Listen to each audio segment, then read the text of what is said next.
Hi everyone.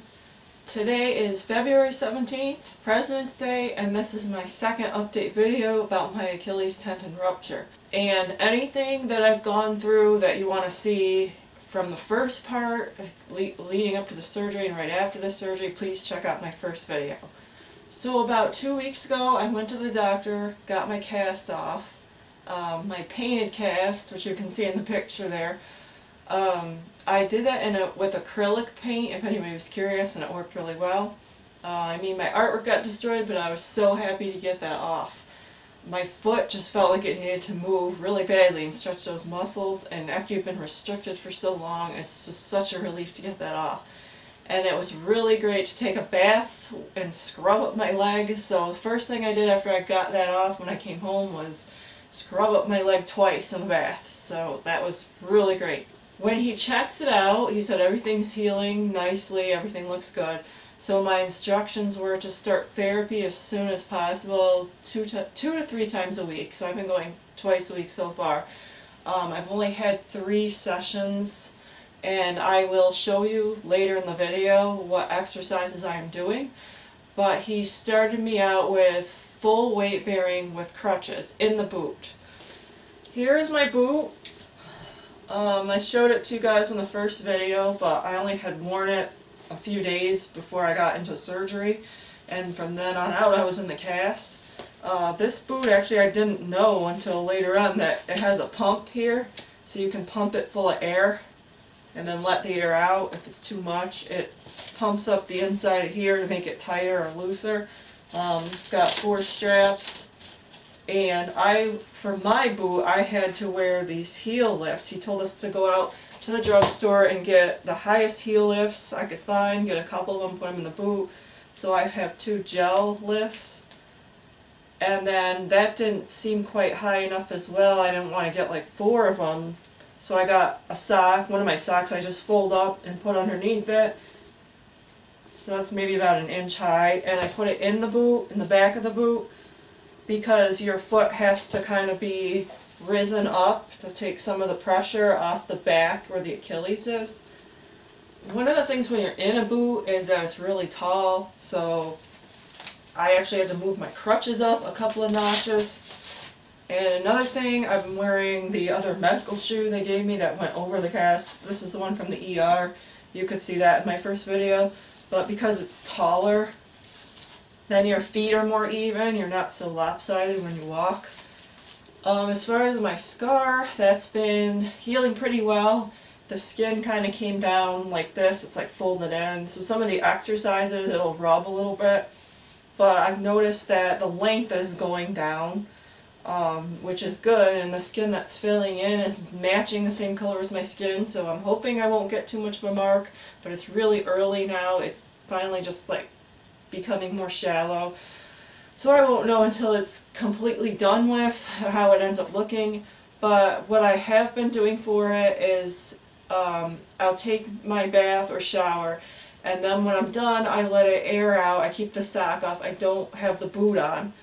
I only wear the boot at, I'm supposed to wear it all day, but if you're not wearing the boot, then I have to use the desk chair to get around, as you could see in my first video. I use it as a knee scooter. Or I have to use crutches without weight bearing on my leg. So after the shower bath, which I take at night, I want it to air out so it'll heal a little bit. And then after maybe a few hours, I have 2 different ointments that I use. Once in a while I'll use the triple antibiotic. This is just the Dollar General's brand. It's like Neosporin. And then because it was so itchy, I got this hydrocortisone 1%, and this is an anti-itch kind that actually has vitamins A, D, and E in the formula. Seems to be working pretty well. And then I cover it. I got a couple different bandages, different brands here, but they're pretty much the same. I can show you one like about the size. It's just like this, about this size, because the scar is probably like about as long as my wrist is, so that covers it up. At this point, I will be 6 weeks from surgery tomorrow, which was the goal, to be full weight bearing in the boot. In another 2 weeks, they have the goal for me to be in a shoe with heel lifts, like a regular sneaker. So we'll see how that goes. That seems kind of quick to me, but maybe not. Maybe they've got me an accelerated plan. He did say he gave me extra anchors for my stitching to make it an extra strong repair, so I think they're trying to get me up and going a little bit quicker, which is good. I just want to take my time. I don't want to push myself either because I don't want to damage anything and have to go backwards. But I'm following everything so far they say in therapy, and it's going really well. And now I will show you some clips of how I progressed with my walking. In this first clip, you will see that I was full weight bearing with crutches. I took you out into the apartment's hallway right now. So I'm putting all the weight that I can. It was kind of a little nerve-wracking at first. A lot of it's a confidence thing. The more I went, the more weight I was putting on it for the first few days, because I think he has a lot more confidence in his work than I did. It's really, a lot of it's just mental. I remember how to walk. I could just throw the crutches down and walk, but you don't want to take the chance. In your mind, you're just so worried. But from there on out, I kind of changed my crutching pattern a little bit, where I'm putting the front foot, my healing foot down first, starting to put weight on that, and then putting the crutches down. So as you can see in this clip here, I am making sure I put that healing foot first to get some weight on it, then the crutches. So I was trying to use the crutches more so to absorb the shock. From there on out, I started getting a little bit braver, where I would take some steps here and there when I was next to something. If I needed to stand up, like I'm holding onto the counter from the chair, I'm holding onto the bed from, the crutches are leaned to the side. But then I was getting braver as far as I pick the crutches up and just take a few little baby steps, little waddle steps, and I can show you in the clip here. You can see just little by little, and it comes back to you fast. It's, like I said, it's more of a confidence thing than anything else. After that, I took the chance and started walking, and I was walking really slow at first, and you can see my little shuffle on this clip here, almost a little penguin waddle. I just, you start out slow because you don't want to slam weight into it or anything, and from there on out I started getting a little more confident with it. When I went to the therapist, he showed me how to walk with one crutch, because he said doing that is going to get tiring. So here's a clip of how he taught me how to walk with one crutch. You want the crutch on your good side because you're leaning to take the weight off the healing side. I would have thought it'd be the other side, but he had corrected me. After that, I got confident enough that I just started leaving the crutches when I'm at home, just leaving them against the wall where I had them, and I started just walking, and it got better and better. And you can see in this clip, I am walking, and it's kind of a waddle. The boot doesn't bend, you can't bend your toes. It's sort of rounded on the bottom too. It kind of makes you walk a little bit awkward, and I have to turn my foot out a little bit, and the therapist said that's pretty normal. Everyone who walks in those boots, they have to turn their feet out a little bit because it's easier to push off. Because you can't bend your ankle, you can't bend your toes. So that makes it harder. I still do use the crutches as of now in larger stores. Like we went to Walmart yesterday, and I said I'm taking both crutches in case I get tired, and I was on my feet the whole time. I have not, as of yet, used one of those carts because my mother's been driving me. She's taken me everywhere I need to go. So she's been in the stores to carry things or push things. So with that, I want to do the exercise. I want to walk or crutch or whatever to get exercise. So I took both of them into the large store. I did have to run into the bank, and that was the first time I just took one in. Actually, we did go to the grocery store yesterday, and I put the crutches in one of those, they have the miniature carts, but I pushed it and walked, so that was a big accomplishment. But like I said, after I take a bath, I have the boot off for a while. I let my foot kind of air out. If I am working, I've been working from home with this. I a lot of times won't have the boot on because I'm trying to like keep the foot loose, do some exercises under the desk. It does get hot too. It's kind of like just wearing your shoe all day. So when I do have to get up, I will have to crutch with no weight or use the desk chair. But that's not that big of a deal. At least now I have the option of putting the boot on and having freedom. And it was really strange at first because you feel like you're missing something. Like, what? I'm missing something. I'm just supposed to do something with my arms. So one of the things the therapist also said is I can practice balancing just full weight on the healing leg. He said, you know, you can start with both the crutches, as you can see here in this clip, and then you can progress to just leaning on one, which I was doing, and also I could try it by myself, which I have.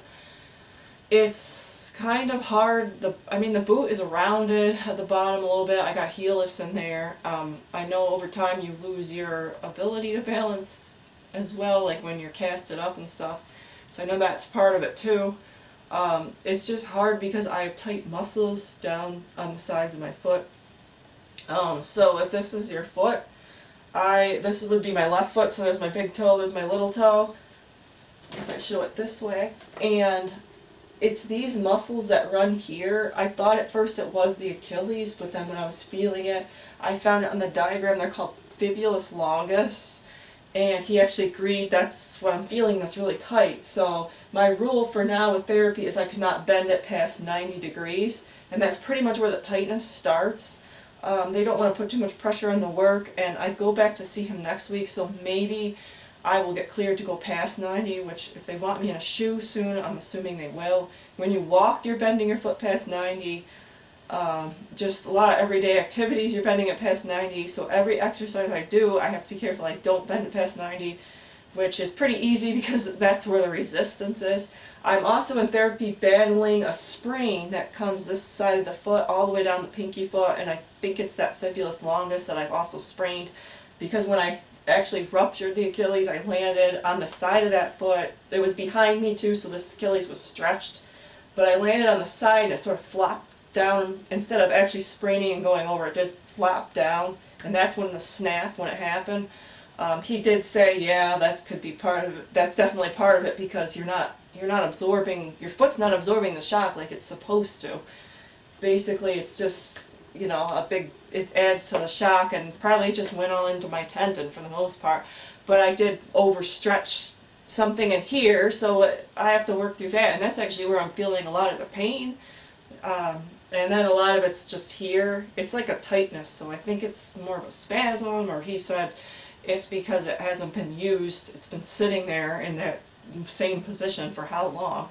So that's the goal of therapy now, is to start loosening up the foot or working muscles around this tendon, and then a little bit of the tendon itself with like pointing, flexing. And I can show you some of the exercises that we've been doing.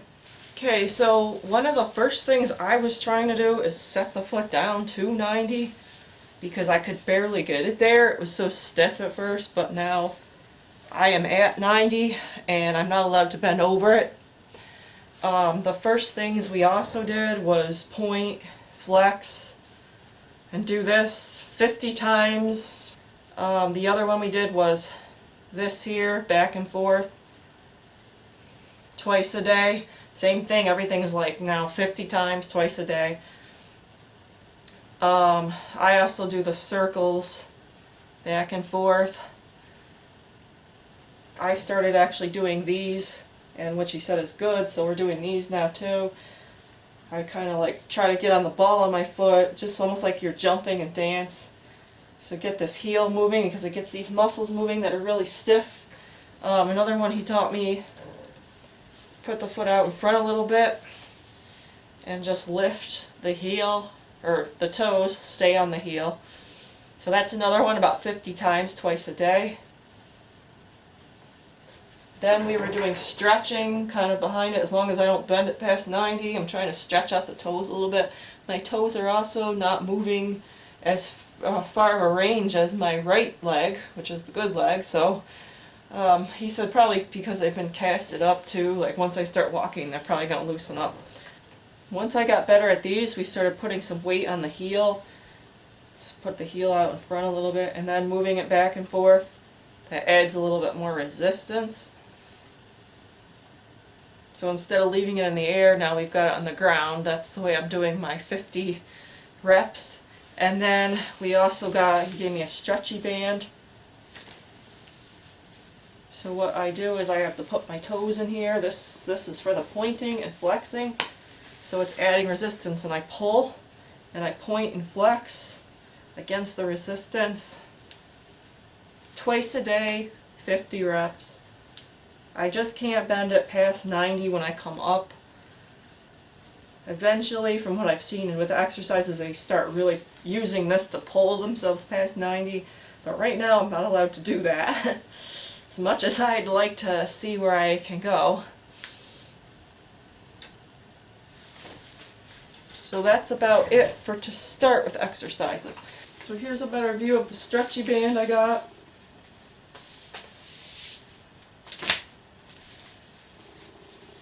One of the other exercises we were doing is just lifting the toes. The foot's on the ground and you just lift the toes. I forgot to put that one in there. And then the other one is leg lifts. So you lay on your side and basically you're lifting your leg up and down. You lay on the opposite side, then you lay on your back and you do it to the front. And then you lay on the same side and you put this leg over near it, and so you're kind of lifting this way. I'm not going to show you the leg lifts, but you can actually Google those and they'll come right up. So first of all, we started with leg lifts, and he took some measurements, history and all that, and then we worked in all these extra foot exercises. One of the things I wish they told me is she took my cast off, left, the assistant did, and I'm sitting in their room stretching the foot past 90. Not good. I didn't know that. I was just trying to test my range of motion. I was able to pull it pretty much to match the good leg, so I was glad I still had the same flexibility.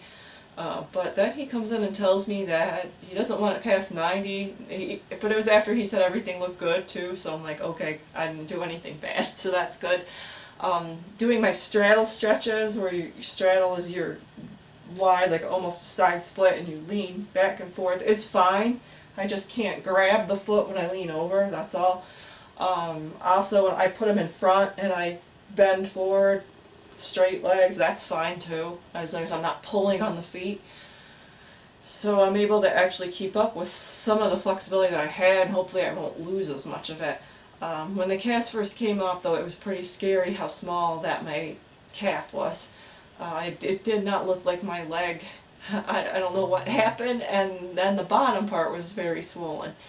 But that's been going down every day, and then the calf, I noticed, is starting to build up a little bit again, which is good. I think it'll come back fast.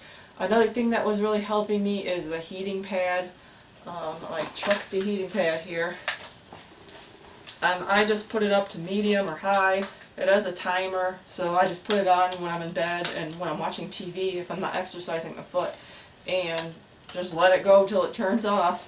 I think that's been making a big difference with the swelling, because I'd wake up the next day and I'd notice it had gone down a lot, and the heat just feels really good, especially when it's stiff. And that's one of the first things that he does when I come in for a session, is he puts me on the table, he puts heating pad on the area, and he puts those electrodes on it to do the electrical stimulation therapy. It's kind of a weird feeling. It kind of make my foot feel like it falls asleep if it's a little bit higher, and I'm like really, I guess, a 12 out of 50 on the scale that he can turn it up. Those are the things, they turn them way up and the muscles move by themselves, and yeah, I wasn't so thrilled about having to use that, but I read about it and they sound like they're beneficial. Even on a lower level like that, they're just trying to get the nerves used to the electricity again of moving the muscle, especially if you can't do it under your own power. So that's my update for this time, and I hope you found it interesting enough to keep watching and maybe learn something, and good luck for any of you going through the same injury. I want to say that the exercises that I've shown and things that I've talked about, such as the heating pad, that's just what I've been doing. That's what they say is okay to do. Please go by what your doctor is telling you you can and cannot do, and your therapist. This is just my situation. I don't want anybody pushing themselves, doing things they shouldn't be doing, so everybody's an individual, so just remember that. And good luck, and thank you everybody for watching. And I've got a lot of positive feedback, so I will keep giving updates until I'm back to normal. Thank you very much for watching. Bye.